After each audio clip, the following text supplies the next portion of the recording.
Welcome to my channel. Hi everybody, and welcome back to another episode of Missing Kids, discussing the updates on an upcoming trial which is going to be held for the prime suspect in the Madeleine McCann case. Now bear in mind that the upcoming trial doesn't really have anything to do with Madeleine McCann, but it's going to be maybe a stepping stone into a possible future potential case for the Madeleine McCann disappearance, which stars our prime suspect.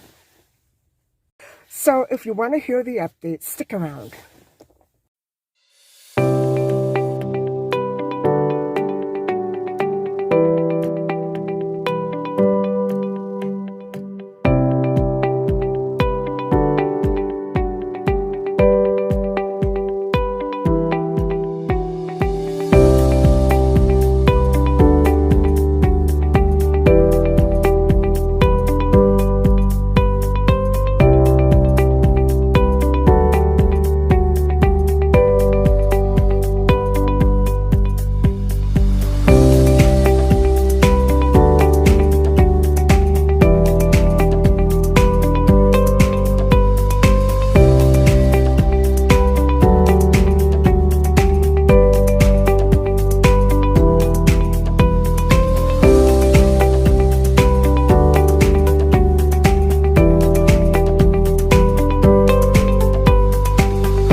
Here I am, ready to discuss the prime suspect in the disappearance of Madeleine McCann, and in relation to various accusations over a series of separate attacks, and the prime suspect actually allegedly abducted another child merely days before Maddie vanished, according to court documents. And so in April of 2007, just before Madeleine disappeared from the room where she slept, now she disappeared on May the 3rd. So this was still in April.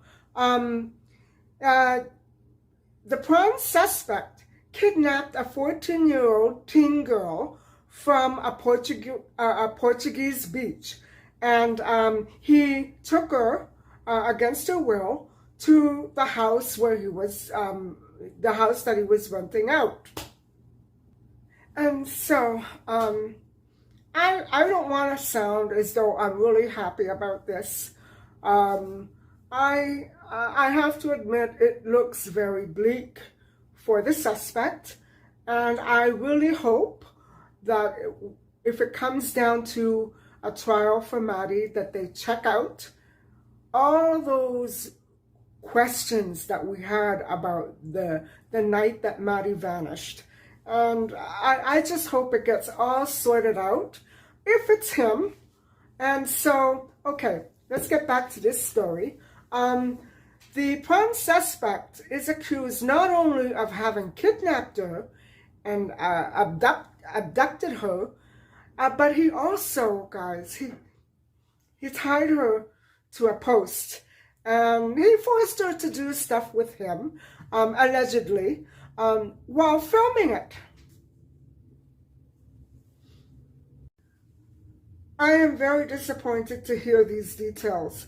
I was hoping that it would be much less severe. I don't like to find out about these violent episodes. It's very upsetting to me to find out that he still had all of these things and issues going on in 2007. And so I don't know what to say about this. I really hope this gets sorted out.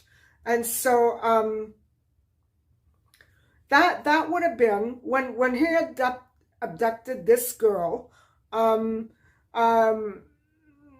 He filmed it, And prosecutors claim that he carried out several other attacks between earlier 2000 and 2017. And so we're talking about approximately 20 years here. Wow. What a long time. And so the one that where the girl was tied to the post, that was on April the 7th, 2007, less than a month before Maddie went missing. And he literally, guys, allegedly staked out the beach and just sat there waiting. That is what we are told in court documents. By who? I don't know.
Sketchy about some of these dates because there was more than one child who was abducted on from the Portuguese beach. And so the prime suspect repeatedly denies any involvement in Maddie's disappearance and has not as of yet been charged by authorities. They are still looking and waiting and hoping to discover more evidence, and I hope that they do. If it really is indeed him, yes, I really think that something needs to be done. And first and foremost, I think the prime suspect needs to get some help. I don't think it's going to clear up. I think he had a horrific life. Whether or not his family was part of it, I don't know. I don't want to go there, but he needs help. And I'm going to take this time out to appeal to him, and hopefully he will cooperate with police and put an end to this life of misery and hiding and guilt. Just let it all out and cooperate with the police. You are capable of much better. I know that he is. And so I don't understand why it always comes to this. And so another incident, according to other allegations, another incident is thought to have taken place less than a mile from where Maddie vanished in the Portuguese resort of Praia da Luz. And the charges in connection with that attack and abduction of the 14-year-old girl are alleged to have taken place before Maddie vanished. Okay, first I said April the 7th. Now they're kind of changing it. I think there's another child in here to December the 28th of 2000 and April the 6th, 2006. So there are multiple cases going on with this prime suspect as the key suspect. And so long ago, it was so long ago, and I want to know how and why did he ever stay or get cleared? It should not have happened, guys. And so allegedly, he beat the 14-year-old with a whip and recorded it. And so he will be tried for a total of 5 attacks. 5 attacks, guys, which reportedly took place over a 17-year period. The prime suspect thinks that it's unfair that investigations have not yet shared any of their evidence against him with his legal team. I wonder why.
Referring to data that he left on digital devices that were investigated by detectives. And so how is this possible that it could have gotten to that point, guys? Where were the police, and why did they not take matters more seriously and carefully into their hands?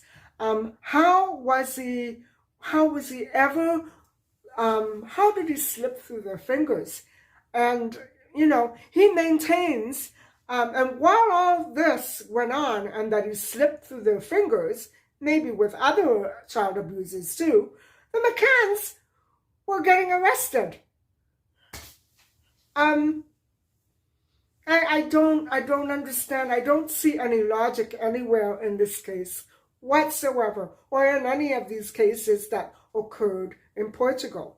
And so the suspect maintains that he is innocent, and his lawyers are sticking up for him, but it has been connected to the toddler's disappearance for quite a while, guys. He has been really seriously linked. And I'm starting to understand very clearly why. Up until this point, I wasn't exactly sure what the allegations precisely were or how many children were involved. But anyway, so apparently the suspect told pals from prison how tough it is being a Maddie McCann suspect. And it absolutely, for some reason, infuriates his lawyers if anyone ever asks how the suspect is doing these days. It's very clear that he does struggle with that pressure on a daily basis of being so blazingly out in the spotlight of this particular crime, as well as these other numerous crimes. And so a bar manager by the name of Bridget saw him almost on an everyday basis when he used to come in and have a drink now and then, every day, I guess, not now and then. And so she said, when he was here, he was so nice. If you had a beer with him, you would have been his friend for life. But he did have two sides, according to Bridget. And he had fits of rage with some people. Oh, but not women, just men, after he drank too much. Well, whether it was with men or women, we know that he had issues with children, right? So, when is the trial coming up? Well, the prime suspect will be on the stand from February 16th onward. In cases, actually, that could last up to 3 months or perhaps even longer. And so he is accused of, as I told you, 5 separate crimes, 3 of which involve minors, and the other 3 mature women or adult women. And so the first witnesses will be brought in the following week, I guess after the adults. And so there will be about 4 to 5 judges, and 2 of them are lay people who are brought in especially for cases like this. So, yeah. Earlier, the prime suspect attempted to push back the court date by switching the probe to another German region. And so the move would have put the probe under a different jurisdiction and pushed the case back several months or several years. So, in addition to being sly about what he's could have ultimately done, he also knows how to work the system to his benefit.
Probably include a few of the ones that I've reviewed, like the American Widow and the Irish Travel Rep.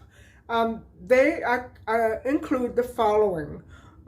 These 5 cases include the following charges: accusations of rape of an Irish 20-year-old, an elderly woman, and a teen girl, presumably the 14-year-old, who was abducted and brutalized before Maddie vanished. The The two latter cases are claimed to have been filmed in a farmhouse near where Maddie vanished in May of 2007. And these two charges relate to an alleged assault of a young German girl of 10 years old a month before Maddie's disappearance, and the alleged flashing incident in a playground in 2017 in front of a group of children. Now, all of these situations are 20 years apart, guys. But if you ask me, it should not be. And I believe now that I think the young girl who was abducted in April of 2007 was the 10-year-old, and the other girl, who's probably an adult by now, in December of 2000. So the 14-year-old was probably from 2000. So it's very hard. They're not giving me specific details, but they're all there. So there you go. You have the 5 cases that are going to be heard, and let's hope that this progresses. So when the trial begins on Friday, February the 16th, it will be a half day, but it will be enough time to hear all of the charges, and most likely he will respond to those charges on that day, and then the trial will begin. And so everyone involved is available on February the 16th. And assuming that there are not too many holdups from the suspect's lawyers, we will be able to, hear how he responds to the charges. And so, although there is no go-ahead yet for a Maddie trial, the rationale of this investigation that has been ongoing, including all of these cases, and recently at the Arade Dam, is that the prime suspect might have taken pictures of the British toddler and then hidden them. A police investigation has recently uncovered.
guys, if you remember back to last May and June, it was initially suspected and anticipated that detectives would find data drives during those organized digs, and you saw how they went underneath the soil, related to Maddie's disappearance in 2007.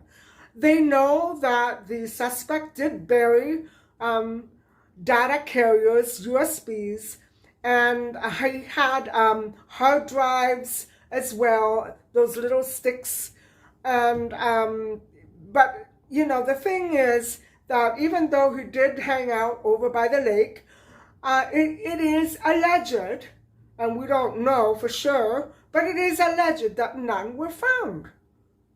And so during subsequent searches, there was no forensic evidence as of yet to link the German suspect to Maddie's crime. Really, do they really not have any evidence? And would they share that if they did? No, I don't think they would share it.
So guys, what I'm saying is all these reviews that I've done on the prime suspect, I did say that as of yet, there is no evidence. I don't want to make it sound as though I think he's innocent. No, I don't know. I would like to think he's innocent, but I don't know. I don't have any such knowledge.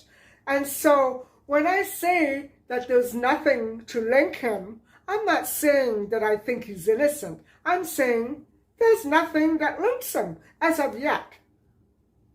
So I hope that my meaning is more clear. I have a way of sometimes, you know, not describing my reasons for thinking and saying the things that I do. And so this would be it. According to evidence that we have already seen so far, such as evidence from these other cases, there's nothing yet that links him to Maddie. Nothing yet. I'm not saying that he's innocent. I'm not saying that he's guilty. I'm saying there's nothing there. However, detectives and the McCanns as well, they are not ever giving up hope. The detectives believe that the prime suspect may have made duplicates because he loved to keep them like trophies. Well, if he was trying to cover them up, I don't think he would have made duplicates. I think he would have made duplicates if maybe he wanted to sell something, or maybe, I don't know. But Anyway, that's all up in the air. I'm not trying to cause a debate or anything, but I really don't think he would have made duplicates. I'm not sure. Would he have? Anyway, so detectives are now trying to find out more about his movements throughout all of these cases and in Madeleine McCann's, because actually he has no alibis. On those days that he is suspected of doing stuff, he has no alibi. Nobody was ever with him at precisely the given moment. Or even if they say they were, there's no way to check it out. That's the problem with alibis, right? It's really hard to know exactly when you're going to need an alibi. But he doesn't have much to go on in order to clear his name. So it's kind of a catch-22 situation. They don't have enough on him. He doesn't have enough to clear his guilt. It's really, it's crazy.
So, that's all I have for you right now. I guess we're all going to have to sit tight and wait until February the 16th when all those news headlines start coming out. And I can imagine right now, I can hear his plea, not guilty. But then, of course, he says he doesn't know what evidence they have against him. That's going to be tricky. I think he really needs to sit down and do some soul searching. And I hope that he decides, if he really is guilty, guys, I hope that he decides to lay everything right on the table and confess. And whether it be to a friend or a priest or the police or the McCanns or whatever, I hope that he comes clean. It's better for him if he just comes right out with it. And I hope that, it doesn't get to another, 7 to 10 years in prison for this and for that. And we don't know if he's ever done it, or I don't know. All these kids can't be lying. Maybe one or two of them can be wrong, but those women cannot be. They couldn't see the attacker, but anyway, I'm hoping that something positive comes out of this, something tangible and constructive. And so I hope that you have enjoyed listening and watching. Thank you so much. And please subscribe, because these updates are going to be very earth-shattering and game-changing. We need to keep updated on what exactly is going on in this whole entire scenario.